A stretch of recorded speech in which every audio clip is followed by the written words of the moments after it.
Enggak. Begitu gampangnya mereka ingin mencuci nama Anies Baswedan dari kotornya Pilgub DKI 2017 yang hampir saja membuat terbelah bangsa ini. Tarik pertarungan ini. Jangan ini adalah sekedar soal dia. Blak-blakan, Fachri Hamzah ogah dukung Anies jadi presiden karena politik identitas jadi tunggangan utama Anies. Pilih sosok ini setelah Jokowi lengser. Ditulis oleh tim redaksi jurnal, dikutip dari berbagai sumber.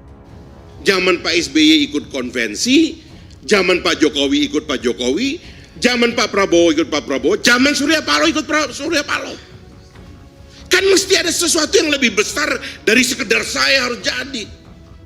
Halo, kembali berjumpa dengan suara Fani Bakri di channel Media 45.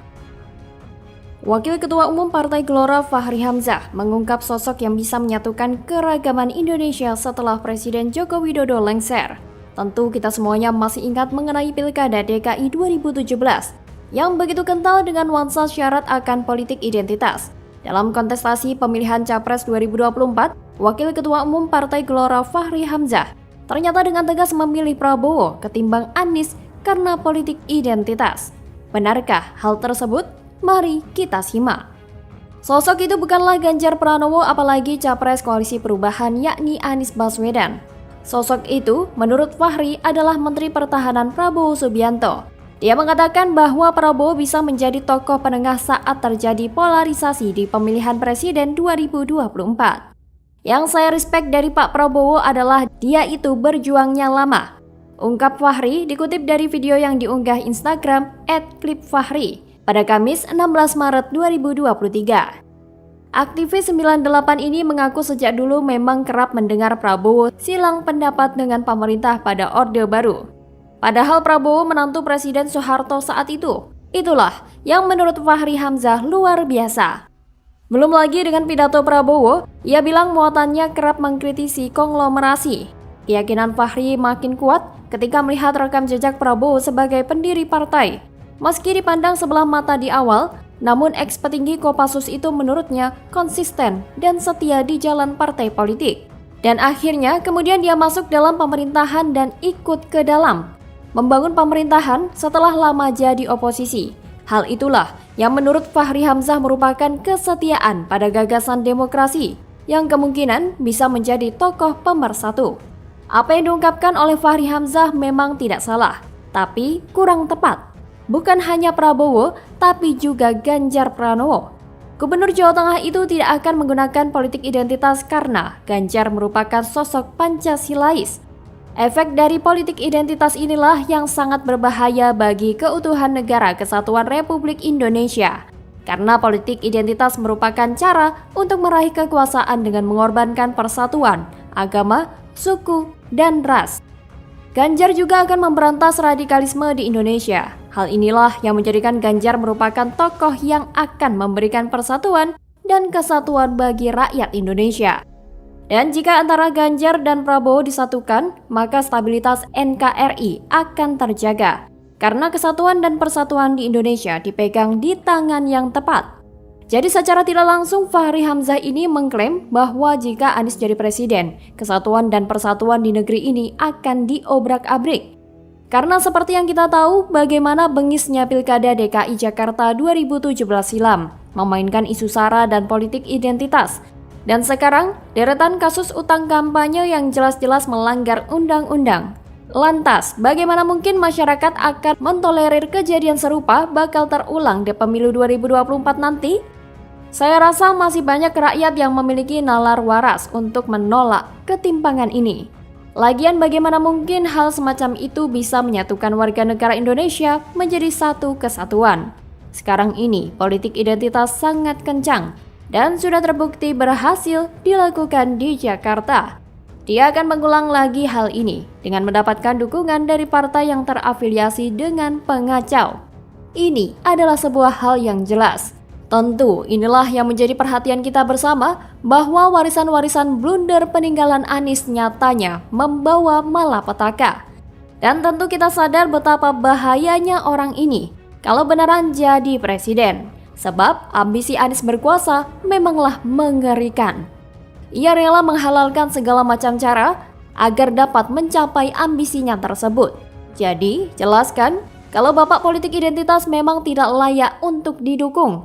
Dan memang lebih baik orang semacam Anies ini tak diberi panggung politik, agar bangsa ini tentram tanpa gangguan kelompok radikal dan praktek kelebihan bayar yang merugikan rakyat. Bagaimana kalau menurut Anda?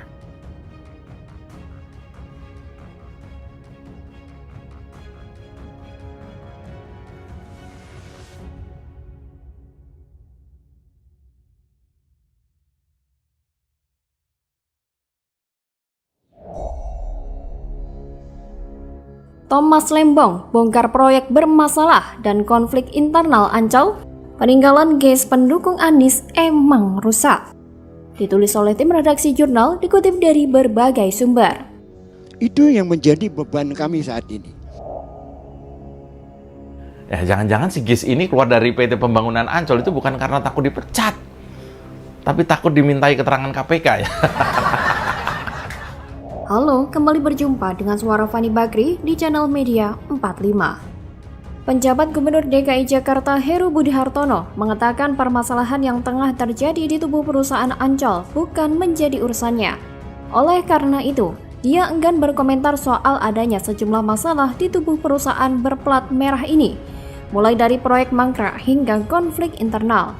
Sebelumnya, Eks-Komisaris Utama dan Independen PT Pembangunan Jaya Ancol, Thomas Trikasih Lembong, membongkar sejumlah masalah yang ada di tubuh perusahaan Ancol, mulai dari proyek mangkrak hingga konflik internal. Thomas menyebut, pembangunan Hotel Bintang 5 yang berada persis di samping Putri Duyung mangkrak akibat ketidakmampuan manajemen mengelola aset. Tak hanya itu, pembangunan ABC Mall atau Ancol Beach City pun mandek tersebab konflik internal. Menurut dia, pengelolaan operasional aset mall ini dipegang dua pengusaha yang berkongsi. Namun karena ada konflik, akhirnya proyek tersebut mangkrak. Masalah pembangunan ABC Mall ini pun menjadi sorotan Ombudsman RI. Thomas Lembong menyebut, lembaga pengawas itu telah menerbitkan surat rekomendasi ihwal adanya maladministrasi perjanjian kerjasama antara PT Pembangunan Jaya Ancol dengan beberapa pihak. Ombudsman, lanjut dia, menemukan terdapat aset negara yang diapraisal secara sepihak, padahal diduga ada kerugian keuangan negara. Masalah ini tentu tidak lain ada hubungannya dengan mantan Komisaris Ancol, GES Khalifah.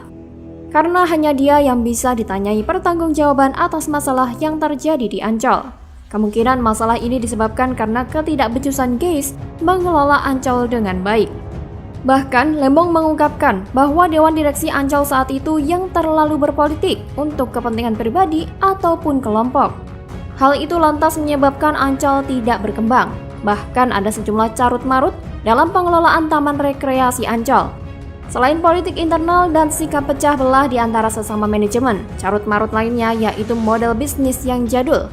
Model bisnis perseroan masih mengandalkan wahana bermain atau theme park yang sudah ketinggalan zaman. Dufan, satu-satunya aset theme park andalan Ancol, dianggap tidak cukup menutup beban utang perusahaan meski masih menguntungkan.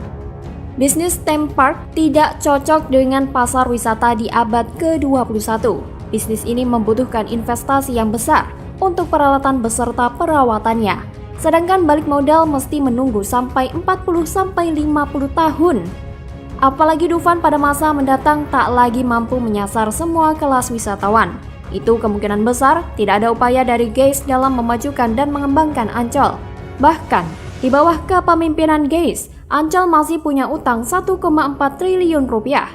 Ancol masih menanggung beban utang jumbo sebesar 1,4 triliun rupiah. Adapun komponen utang Ancol ini 100% domestik dan keseluruhannya dalam bentuk rupiah. Selain komposisi utang yang membengkak, omset perusahaan pun stagnan dalam kondisi normal atau tidak ada pagebluk saja. Jadi wajar jika sepeninggal GES, para pejabat penggantinya merasakan tekanan akibat masalah yang ditinggalkan GES. Pendukung Anies ini emang gak tahu malu. Kalimat-kalimatnya di Twitter yang cukup kasar dan cukup brutal menyerang pendukung Jokowi sekarang berbalik semuanya ke dia. Kemarahan rakyat melihat bagaimana Ancol akan berpotensi menjadi kuburan massal, rasanya memang masuk akal. Kalau memang aneh terlalu tinggi untuk bertanggung jawab, seharusnya GES Khalifah lah yang bisa diciduk. Karena kalau kita lihat Jakarta itu busuk karena pemimpin-pemimpinnya yang dulu, macam Anies dan Gais. Bagaimana kalau menurut Anda?